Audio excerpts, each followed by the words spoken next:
Welcome, everybody. I'd like to invite you. I'm glad you're here. Actually, you don't have to invite you because you're already here. Another edition of Firehouse Table Talk, our podcast sponsored by the Addiction Training Center and, of course, supported by Palm Beach Gardens Fire and Rescue, as we talk about everything from what goes on in the communities with our first responders and firefighters and rescue workers to different challenges that they face and different things. We do this so we could bring attention to not only the great job that they do, but some of the issues that they face as well that we may not be aware of. Please, if you enjoy the show, like it, share it with your friends. Most importantly, let's take this time. We're coming out of a really tough time with COVID. We still got other issues going on constantly with our communities being ravaged by drug abuse and crime and a lot of other things. When you do see a first responder out there in the street, please take a moment, thank them for their service. They're out there, they're doing a job for us, for our families every day. And I think sometimes we take that for granted, and we really should not do that. But I'm really happy to have my good friend, Chief Keith Breyer from the Palm Beach Garden Fire and Rescue. Chief, how are you? Scott, I'm very well. How are you? I'm doing really good. I mean, it's a nice Friday afternoon here in South Florida, and things are starting to look up a little bit out there. I think for everybody kind of moving around in the COVID. I mean, we still got concerns, but I think we're starting to see things get better, don't you? We really are. We've seen a significant decrease in our call volume on COVID-related calls. The ER seems to be freed up. I had the opportunity to go out last weekend to the Honda Classic and Mardi Gras up here in Palm Beach Gardens, and it really seems like people are just kind of getting out and enjoying themselves again. It's really good to see. Are you sensing a collective sigh of relief from your people at Palm Beach Garden Fire and Rescue, where they're kind of like, I thank God we made it through this? Yeah, we probably the last several months, and then we had a little bit of break before that, but we were mandatory overtime a lot of people, right? So we had a lot of people that were out either sick, COVID related, or on quarantine, which means that, for us, we got to have somebody to step up. So a lot of times that means that we're mandatory overtiming people, which is, not the greatest thing to do, but we have a service to provide, but it's slowing down a little bit. So at one point, where people typically like to get an overtime shift, they were, it got so bad to the point where we were having to mandatory people to do it. But we're seeing that's kind of slowed way down. Gives our people a break, a much needed break from this last, 2 years of not only in addition to all the other stress and the calls that they had, but the addition of the COVID and then dealing with family issues and kids out sick. It's been a hell of a 2 years. We've talked about, I don't know how many, a dozen podcasts or whatever we've done together, and it's been a joy working with you and doing these, bringing the information out. One thing we never talked about, and I just want to bring this up quickly before we get to our main topics and stuff, is, Chief, there's a lot of people out there that think, boy, I really love to, maybe even the kids, I want to be a fireman, I want to work in the fire department or work in rescue. I don't think a lot of people understand. How do you get involved in that? How does that work? Is it college? Is it training? How does somebody get involved in working with fire departments? So what we typically do is, and we get a lot of these calls, and frankly, when people call us up and say, hey, listen, I have a son or daughter who's really interested in getting into the fire service, it's all about paying it forward, right? So we bring them in. We introduce them to crews. We have them walk around, give them an opportunity to ask questions. I think that almost any fire department is more than happy to discuss something about this profession and to kind of pay back and give people the direction on what they need to do in order to do that. So we do that quite regularly. We're happy to do it, but sometimes it's just walking into a fire station, asking somebody, or just maybe making a phone call. All right. I'm just having a moment with my camera here. Just give me a second. There we go. I'm not sure why. Just give me 1 second here. There we go. I don't know what that was. I apologize. All right. So that's really it, is contact your fire department and talk to them about it and stuff. And, is there an age when it's appropriate to start preparing for something like this? Usually in order to be an EMT, which is typically the first step, an emergency medical technician, you have to be 18 years of age. So that's typically the good starting point. We recommend that people go to EMT school. It's about 4 months in duration. And then they go from there. Once they're in from EMT, they can go to a fire academy. There's plenty. They're all over the state. And once they do that, then they're certified firefighters. They're eligible for employment. And then some go on to paramedic school right away, and some people work as an EMT. But sometimes those conversations just really start by walking into into the bay of a fire station and seeing a firefighter there and just having that conversation with them. That's fantastic. Fantastic. Are you seeing a new crop of people, new kids coming in all the time and stuff? Is it exciting to see new people come in? Yeah, it really is. It's the next generation, right? And they're a little bit different than the past. And I'm not saying that that's necessarily bad, but it is different. So what we can do is, when we're getting this new group in, is what we've had to do is they've had to adapt to us a little bit, and quite frankly, we've had to adapt to them a little bit. But we still get a mix. So when we do a hiring, I can get people that have been on other fire departments for maybe up to 5 years, and they're looking to change departments or to get back into an area where they wanted to be to begin with. So we're getting people with post experience, and then I'm getting people that are brand new, that have never worked in a fire department before, have just graduated, and they step in the door. And it's kind of a good mix. When you get people from other departments, they bring that experience with them and that knowledge, skills, and abilities that they got from another department. And then when we got somebody else that's brand new, it's nice to be able to mold those individuals and to be able to get somebody to kind of mentor them as they go through their career. So it is exciting to see that at both stages.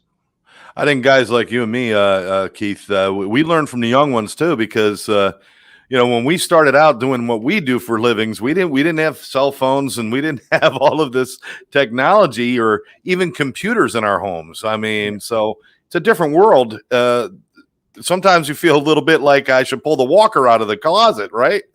Absolutely. And I've got people that are good at that, right? So they always preface going, if they give me something that has something to do with technology or something, they always preface going, look, if you have an issue or problem, get with us. We can take you through that. But the good thing is, now with everything, with social media and the way that kids are used to using social media, for us, when we want to do recruitment, we know where to go. We know how to attract them to try to get them in, and it's all social media. Years ago it was quite different, but it's not that it's bad, but it is different.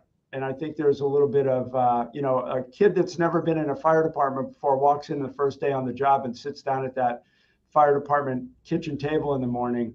I don't think they can ever be prepared 100% for the things that go on at that table and the things that are said and the things, but they quickly get on track a little bit. But it can be a tough group sometimes. But I think we could tell them that if it's just a job you're looking for, this isn't it. This is a brotherhood, a sisterhood. This is a family. This is everyone's got each other's back. It goes well beyond just a job, doesn't it? It really does. It is a career, and it's all about, the heart of this is public service. And when we sit down with new recruits in the beginning, I meet with them in the first hour they're here, and I tell them, quite frankly, look, this job is not here to provide you a paycheck, benefits, and a pension. You're here to serve the public. You get those things because you're willing to do that, but let's not lose fact or track of why we're here, because the sole purpose is to go ahead and serve our residents and people. So if you could do that, bring that on really early and get them to understand that, yes, it's a great job, best job in the world. But absolutely, and sometimes it comes at a cost, right? We've talked about that. There's mental, emotional issues. There could be substance abuse issues, and we've discussed that. So yeah, it's a great job. And when you're young and you see that, it's going to be cool to run the calls and the cool calls and all that.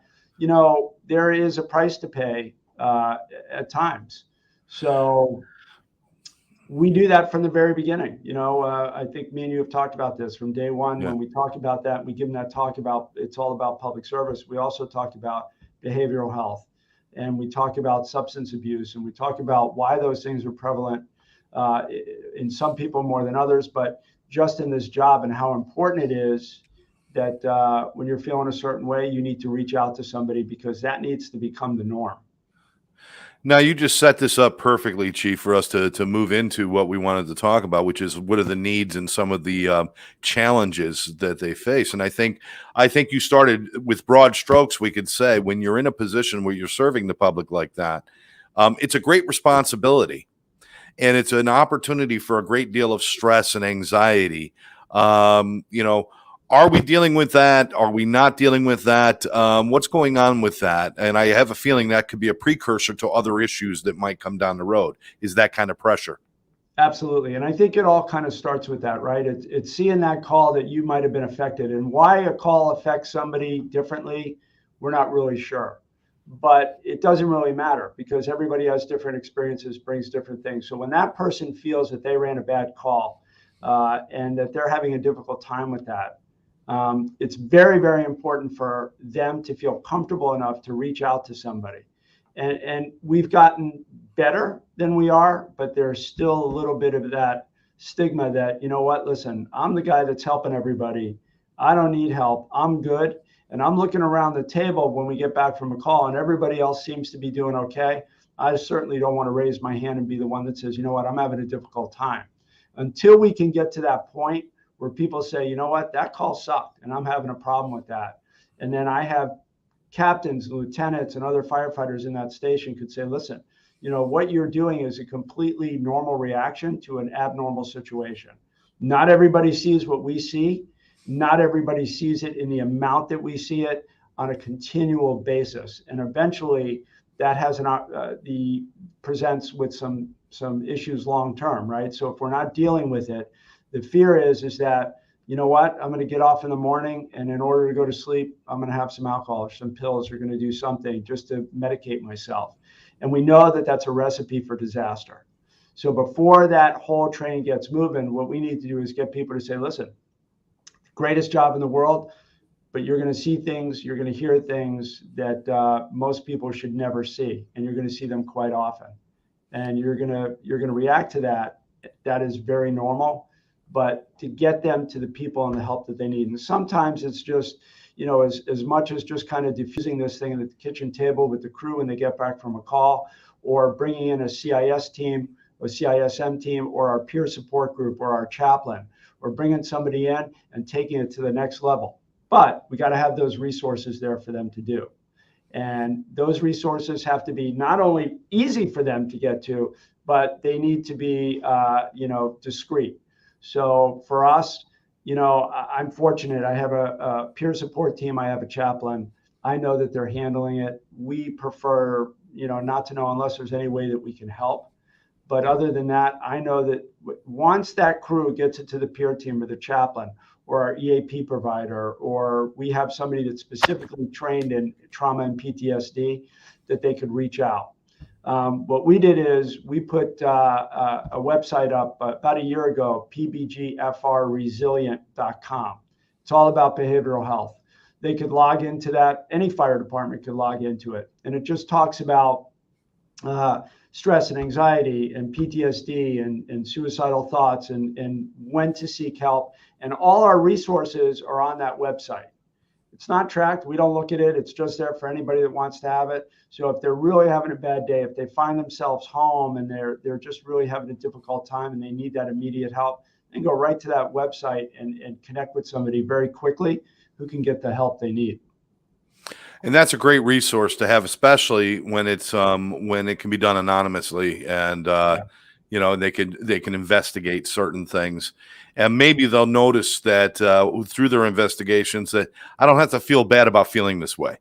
Exactly. Apparently, this is something a lot of people feel, so I should be okay with this, and that's good. I want to mention something, Keith, because sometimes we go right to the big worst case scenario with the addiction and the alcoholism and the suicidal thoughts and the mental health major issues.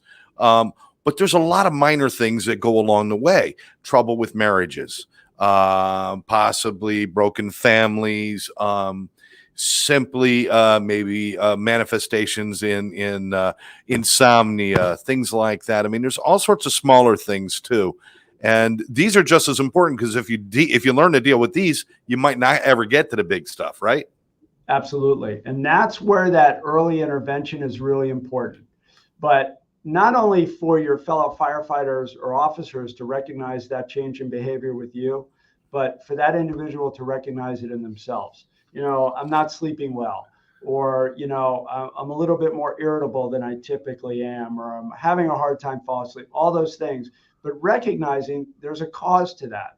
And what is that cause? And then seeking that early enough before it gets to that point where your life spins out of control.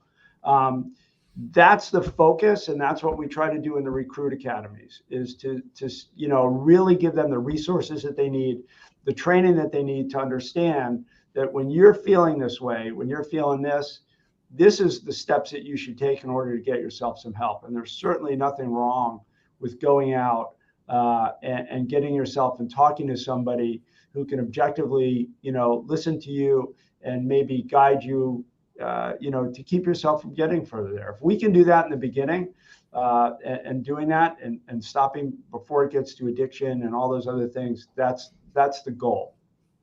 Well, let's celebrate for a moment, because I know certainly there's a long way to go. Part of this is because of the job, and part of this is also because of public stigma itself and in stigma everybody else has. But let's celebrate for a moment. Draw a line between how things were when you went to the academy, when you were trained, to how they're being trained now. Is there a big difference in the attention they pay to individual health? Yeah, absolutely. It was virtually non-existent back then. I think the first critical incident stress management back then, I think it was critical incident stress debriefing or something like that, I took a class in 1992. And it was something about, this is a new concept, and it was down in Fort Lauderdale. It really hadn't reached Palm Beach County, but there really wasn't much on it. At the end of the day, you would go to a bad call, and it was really, suck it up, buttercup. And if you can't, this isn't the profession for you. You know what? We're big boys and girls. We put our pants on, we pull them up, we just go and we do what we have to do. And I have no time for anybody that can't handle this. And that was prevalent. And it wasn't until you started seeing, probably 10 years ago, there, especially suicides, there wasn't really a lot of emphasis. We always knew that there was substance abuse. A lot of times early on in a career, that was kind of hidden from everybody else, right? Or so people thought it was hidden. You just can't hide those things. But Right. Now, go back 10 years ago, where there was really a lot of emphasis placed on it, and the International Association of Firefighters and EAP providers has really done a great job about bringing this forward, especially in the last 10 years. But we still have a ways to go. And there is still that, and I know within my own department, there are still some people that might not feel comfortable about going to get help because we don't want administration to know, or we don't want the city to know. There's still that old school thought that, I don't want anybody to know, which is sad, because they might not get the help they need because they're so worried about anybody else. Listen, our personnel are our biggest asset to this department. We put a lot of time, effort, and energy into training them. They're part of this fire department. They're part of this family. If they're hurting, we're all hurting. And if they're not pulling their weight because of something that's going on, substance use, problems at home, that becomes a problem for everybody. And in this job, you don't always get a second chance. So for everybody to be on their game all the time to when they get there is a little hard to do sometimes for a lot of us, but we have to make sure that those issues that we're having are addressed, and they're addressed early. So there's a big difference between, an 89 from when I started to today. And you know what? Thank God, because I think it's really starting to turn people a little bit. And I think in general, it's not just the fire department. I think mental health in this country has been really lax for a very long period of time. So now there seems to be more emphasis, and you hear more talk about it. But until we get to that point where everybody goes, listen, there's departments now in this country that you're mandatory to go see as part of your annual physical. You talk to a mental health care provider every year. That's brilliant, and some people are the old school, and they go, well, you know what, I don't want to talk, and I don't really believe in it. but they go anyway. And if they just sit there for an hour and get nothing more than a phone number from somebody, if they have a problem in the future, they can do that. But those are the kind of things that we need to progress towards, and to be able to do that. Some departments now have clinical psychologists or social workers actually on staff at bigger departments that people can make an appointment with. Brilliant. Yeah, I'll tell you what, it'll be a great day when mental wellness or mental fitness is on the same level as physical fitness for these kind of Absolutely. jobs. Yep. And we're getting there. We're getting there. And I know you're right. It is out there in the society. It still is a struggle. No matter how many times we draw lines about fentanyl and all these other things, and we talk about mental health, there's still a lot of resistance to people talking about it openly and having those conversations. So, and then you're dealing with it in kind of a microcosm within your world of the first responders.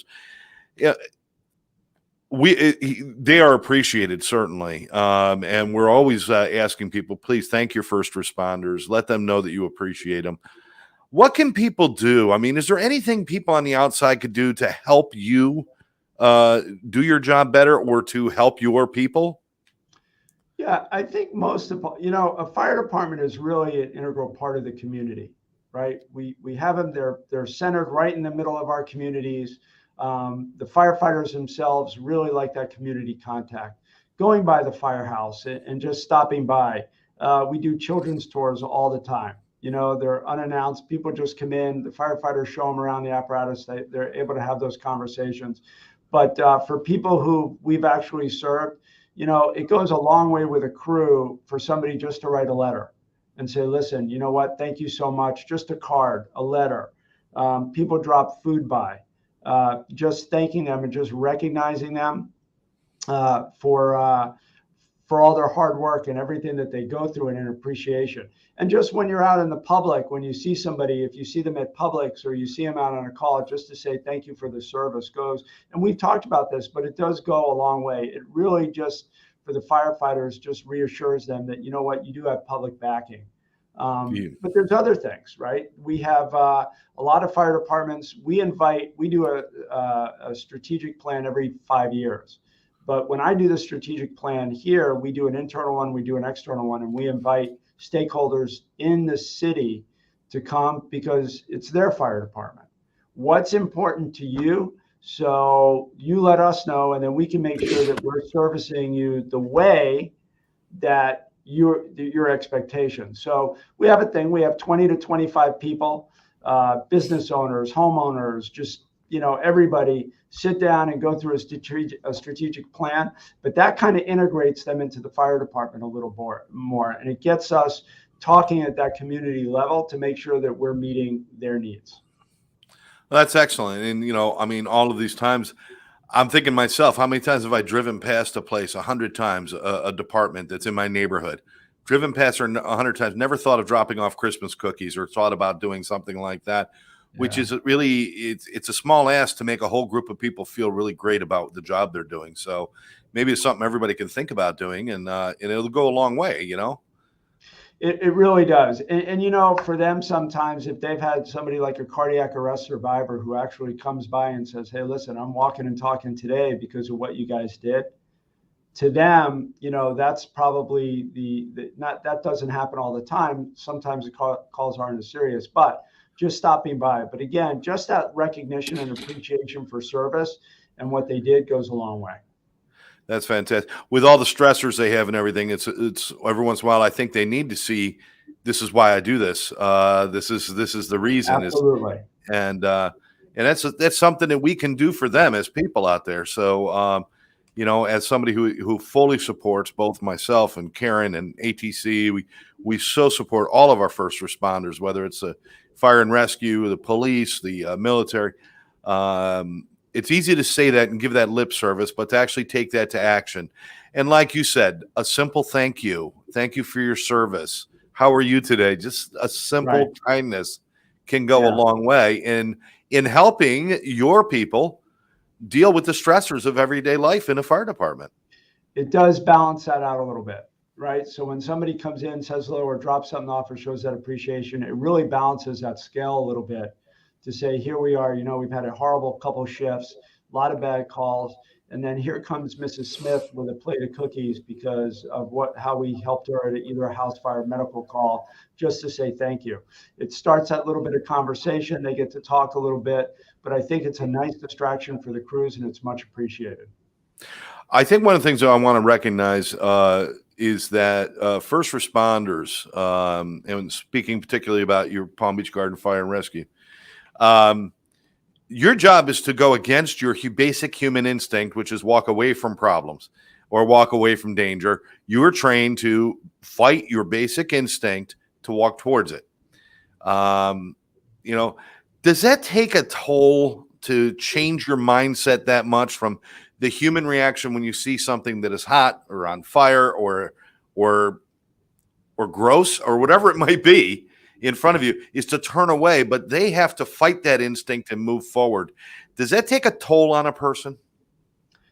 It does. Well, you know what?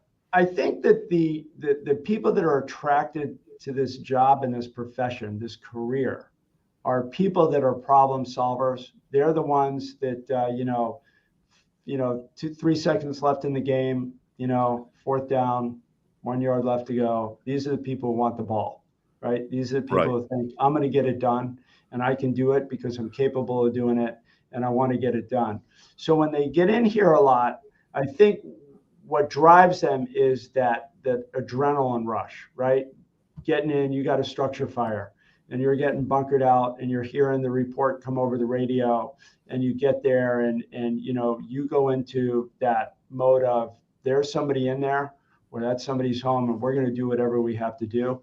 So I don't know necessarily that there's, for that personality type that this profession attracts, I don't know that there's a lot of thought that goes into that. I don't know that they're really thinking about all those things. It's that, kind of type A, alpha personality. You know what? Give me the task. I'm going to get it done. And quite frankly, that's what we need. That hesitation for people. If they're going to do that, if they come up and then there's too much overthought, or they're thinking, or they're just getting in their head, that time could be disastrous. So getting people that are well trained and really kind of focused on that. And it's kind of funny is that, we sit through a lot of interviews sometimes, and you could tell people's personality types, and you go, you know what? Probably not the profession for you. And then there's other people you go, this is exactly the profession for you. So typically what we see are those people that I don't even know that thought ever crosses their mind. They're thinking about, this is going to be awesome. You know what? I get to put on gear and go put out a fire and save somebody's life or somebody's house. What's cooler than that? So I think that's what kind of drives them. I don't know if we get too many people that are on the way to the call going, what if I don't get this, or what if I don't da da da da da. We think we have situational awareness when we get there, but that personality type is probably, let's go for it. We got a job to do. We're going to get it done. Well, having a department full of alpha personalities then creates a whole new problem in management itself. Because you're right, we are talking about people who would rather look and go into it to fix it than to turn away. It's probably more painful for them to turn away because they want to be there to help and to do the right thing. So now when you got all those people that all want the ball, does managing those kind of personalities, does that create new issues for you and your especially your management staff? It does, but myself and all the management staff kind of understand it, right? Because we've all kind of come up through the ranks. So we kind of understand all that. Our thing is to make sure and ensure that they're safe. And you know what? In our job, we take a calculated risk, right? We're not going to risk a firefighter's life for property or life that's already lost, right? We're not going to do that. Even when I started in the fire service, they were starting to make that distinction. We just don't blindly run in, and we take calculated risks.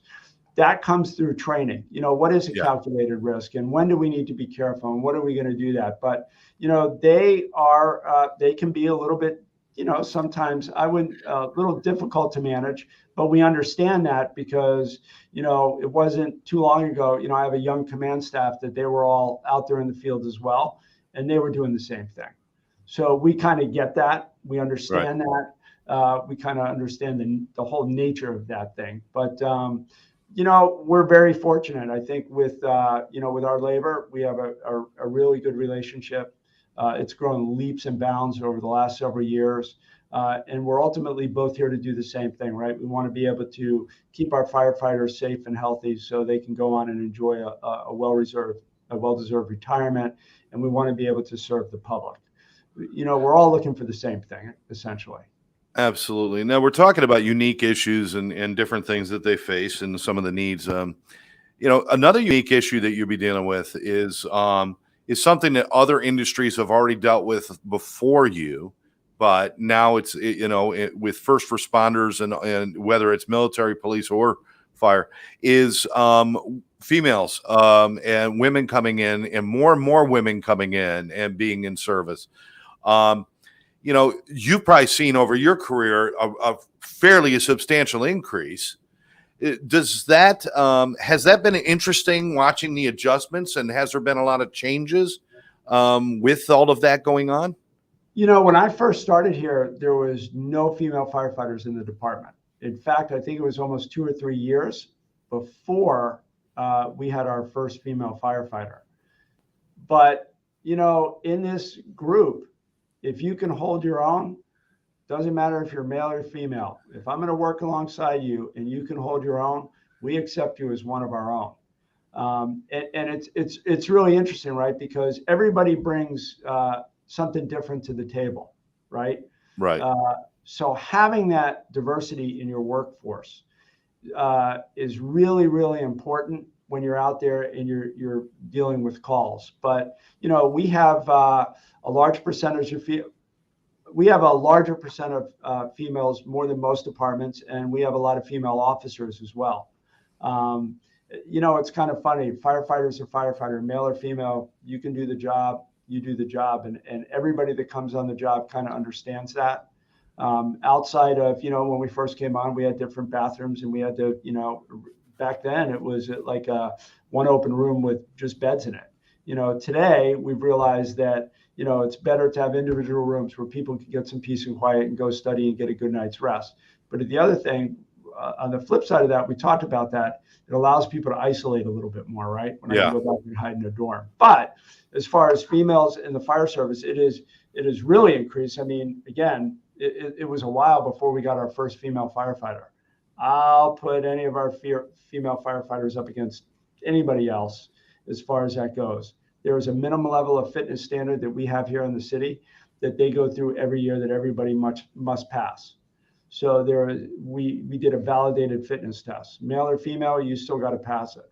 And I think once you're on that crew, as soon as you show that you can pull your weight the same as anybody else, and you can do the job and you're just as good as it, male or female, it doesn't matter.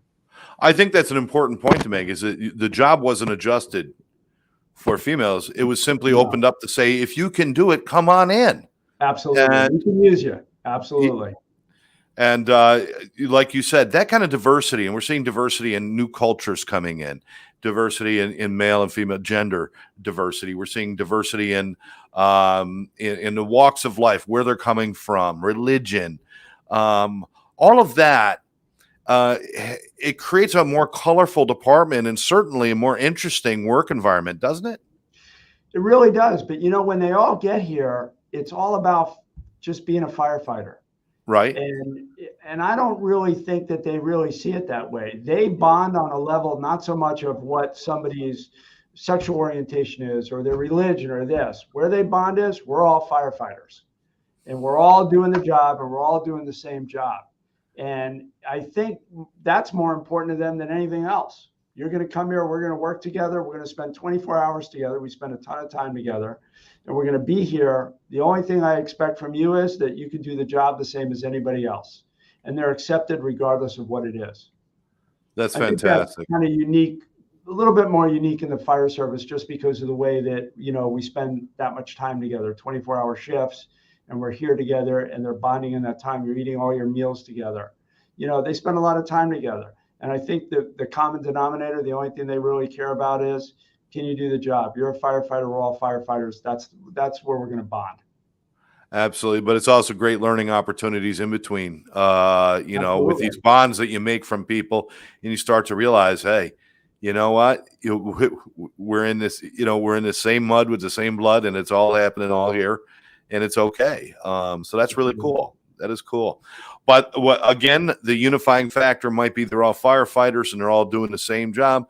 There's also unifier factors that they all have the same risks as well. So it's important that we recognize that as well, is that, I've got to have your back, not only on the truck, but I've got to have your back sitting at the table as well, right? Even probably more importantly, right? Because we all know that when we're going on a job, when they're going to a fire, they all know, check each other, check your gear, and make sure this, we're going to stay together. And we're going to have really tight communications with that because we need to communicate those conditions that are going on. Now we get back to the station, everybody breaks, and that contact kind of breaks off a little bit. Being connected and having that situational awareness when you're back at that. How's everybody doing? And again, that station officer is probably the most important person in that, to say, how are my people doing? How's he doing? Where are they going? You know what? Somebody went right back to the dorm, haven't seen them, to go back there and make that contact. You doing okay? You all right? That was a crappy call. How are you doing? How are you feeling about that? That, to me, and we've talked about that, is the most important position in the fire service, is that station officer who must know their people inside and out. So when something's not right, they know it, and they can pull them off to the side, and they can get them the help, or say, well, listen, we got to talk about this a little bit. Let's sit down. Let's talk about that. I need to know that you're okay. I need to know that you're okay for you. I need to know that you're okay for the rest of the shift to do the job. Because if we get another call, I need you on your A game. So that's really important. So going back to that kitchen table after a call and being in tuned about what's going on is really important. When you were coming up in the ranks and you went from captain and you became chief and did all this, did you realize this much of the work was about the social environment? Did you know that, or as you kind of gained ground, you learned more about it? To be honest with you, in the beginning, those things weren't even really talked about or dealt with. It was really dealt with kind of a dark humor type thing, right? I Right, mean, right. we'd have a call, and who can get, who could be more graphic, who could do this, who could do that. I mean, you can see horrendous call, and in the middle of that, go back and finish eating dinner, and that's just what people did, right? They just went out and they go out and eat. To us, that's kind of normalized, but it was really done with that kind of offset humor. It wasn't until when you have a situation happen, addiction, drinking, or something like that, where somebody goes, man, you know what? We should have noticed that a little bit earlier. And then Yeah. when I got into supervisory and management, where they became more my real responsibility, I was more in tune to that. And now I'm even more in tune to making sure that my officers are in tune to that, so they can look into that. But it's the metamorphosis has been from, that's what we do. We joke about it, we come back, but it was a way of dealing with it. Anybody else that sat at a kitchen table after that would think, man, these people are demented. Who thinks like that? But it was a way for them to kind of just deal with that at the time. And that's what they needed to do to deal with it. Now what we're saying, look, you don't have to do that to deal with that. Now we have an opportunity to talk about it and to get you help and to get you that real help. So long term, you're going to be better, rather than just dealing with short term joking about it or going on, or just, it's another day. The things that we see are not another day, and to see them repetitively. I just talked to an officer, one of our personnel who retired, lives close and retired, and said, it's really something driving around the city, and no matter where I go, I can almost picture a bad call that I had in that time. So for me, when I come to this corner or this intersection, I remember that bad call. And there Yeah. are so many more bad calls versus the good ones that, it's difficult. But getting that help and understanding that and realizing and recognizing that, they say that sometimes time heals. I don't know that it always heals, but it maybe make it a little bit easier to deal with over a period of time. But I don't think people can just forget the things that they've seen over a 25, 30-year career.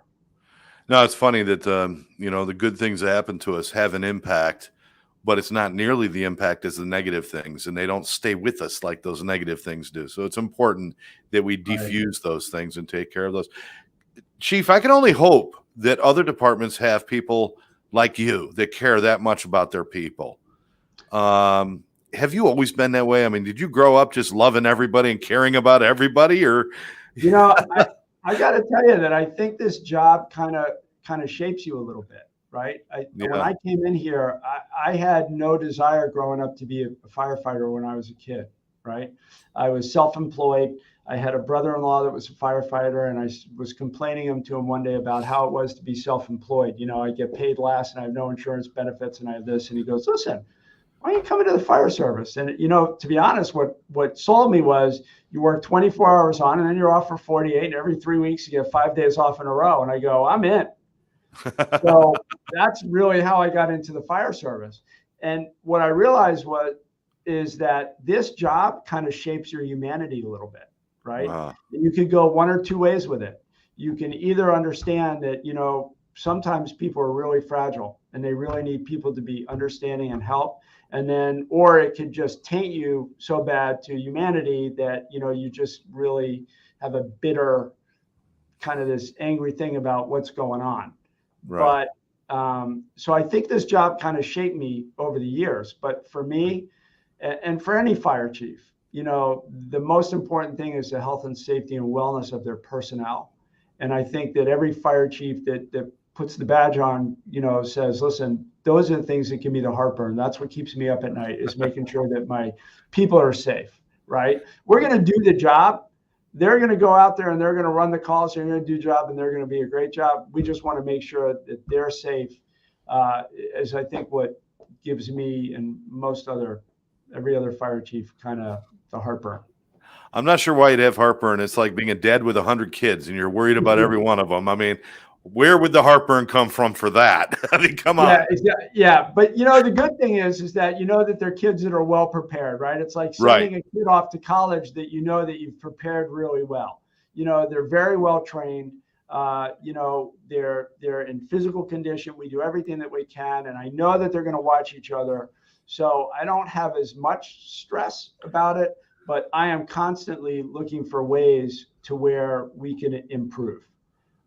So we keep that ball rolling a little bit. And what can we do to make everything better, and to have those communications, right? What are we doing? What's working? What's not working? And let's change that, because situations change, things change. Just when we thought everything was good, COVID hit, right? And nobody was really prepared for that. And what do? We do, in the fire service, we're the ones that are going to get tasked with those things. And we do like we do all the time. We put on our boots and we just do what we got to do to get the job done, because somebody has to do it. Right. And sometimes that takes a little bit more of a toll on some than others. Absolutely. Chief, I really appreciate your time. I mean, I think you and I could probably carry this show on for 2 hours without even breaking a sweat, because first of all, because of the extreme pride that you have, and certainly the community has, in Palm Beach Garden Fire and Rescue, and how much you care. And it's, you're absolutely right. The people who do this job are people who want to be of service. So if everybody could please recognize that, people who just go for the paycheck probably don't make it very long in fire service, do they? They don't. No. It's there's so many more rewarding benefits than just getting a paycheck. But when they want to do that, they don't really kind of fit into that culture a little bit. And that's kind of noticed by everybody else that's around there. For those people who really want to do here for that public service thing, and that's what drives them. Let's end on a positive note here, Chief. We talk a lot about the stressors and the negative and the things that they face, but if they are capable of taking care of themselves mentally and emotionally, and dealing with whatever they have, there are serious rewards to doing this kind of work, personal rewards. Can you share what that feels like, to feel like I've done a great job and I've been of service? Is that a good feeling? It's a feeling that would be very hard to describe unless you've kind of actually been there. And I'm sure in your line of work, you've experienced that. You've experienced somebody that's come back to you and says, you know what, I got my life back on track for Yeah. everything that you and ATC has done for me. And now I am back and I'm working and I'm thriving and I'm enjoying and living my life. So, I think that there are certain things in somebody's career, whether or not it's educational, but there's always that one call where where somebody has come back and says, you know what, and they'll come back with their family, right? So we'll have somebody that's a father that comes back with his wife and his kids and goes, you know what, they still have a husband, and a father because of your efforts. You can't even begin to explain what that feels like to know that you made a difference and gave somebody a second chance and gave a wife and their kids back their father. Well, It's hard to express. it's my extreme hope that everyone stays healthy enough so they can enjoy that because they've earned it. They've earned that feeling. They've earned the ability to put their head on the pillow at night and say, well done. And that's an important thing. I think there's a lot of people out there in the world, forget about the fire service or addiction or anything else. A lot of people in the world that don't have the opportunity to just feel that kind of fulfillment. So it's nice that we can have that. And Absolutely. You guys have earned it. Chief, I want to thank you again once again. It's always a pleasure. And I just want to remind everybody that if you want to know more about fire service, stop in and talk to a firefighter. Stop in and young men and young ladies, you want to go in and meet some of the women of the fire department, go ahead and meet them and ask questions and get involved. You get involved. They work to make your life better. Show them your gratitude. Talk to them and share with them as well. All right. They love it. They All love right. it when people come by and spend. So, Scott, again, I just want to, I know I do this at the end of every show, but I can't say it enough. I want to thank you and Karen and ATC for everything you guys do, not only for the fire service, just in general. Having had addiction in my family and dealing with that, I understand what it's like, but it takes special people to be able to get people through that. So, again, thank you very much for everything you guys do. Much appreciated. Thank you, Chief, and again, our gratitude and our humbly thanking you for everything you do as well on your end, and always a pleasure to see somebody who cares so much about the people that that are in their charge. And I wish there was more of that. I wish there was. Be a better world if there was. But again, once again, thank you to Chief Keith Breyer for joining us from Palm Beach Garden Fire and Rescue. Chief, I'm going to wrap things up. So if you'll just hold on a moment, I'll be with you I'll be back with you in a minute. All right. Thanks everybody for joining us. You've been watching Firehouse Table Talk with Palm Beach Gardens Fire and Rescue's Chief Breyer. I'm Scott Jones with Addiction Training Center, telling you that that for all that first responders do for us every day to make our lives better, it takes very little to give back. Sometimes it's just a nod and a smile and a thank you. So please keep that in mind as you go throughout your day. And if you know somebody with an addiction problem, mental health problem, alcohol problem, somebody who is suffering, get them help immediately. Please. Tomorrow is not the right time to do it. Today is. Give somebody a call. You can call us here at Addiction Training Center. If you don't know who to turn to, 786-514-0893. Give us a call. We will help you find somebody to get help. We'll catch you next time right here on Firehouse Table Talk.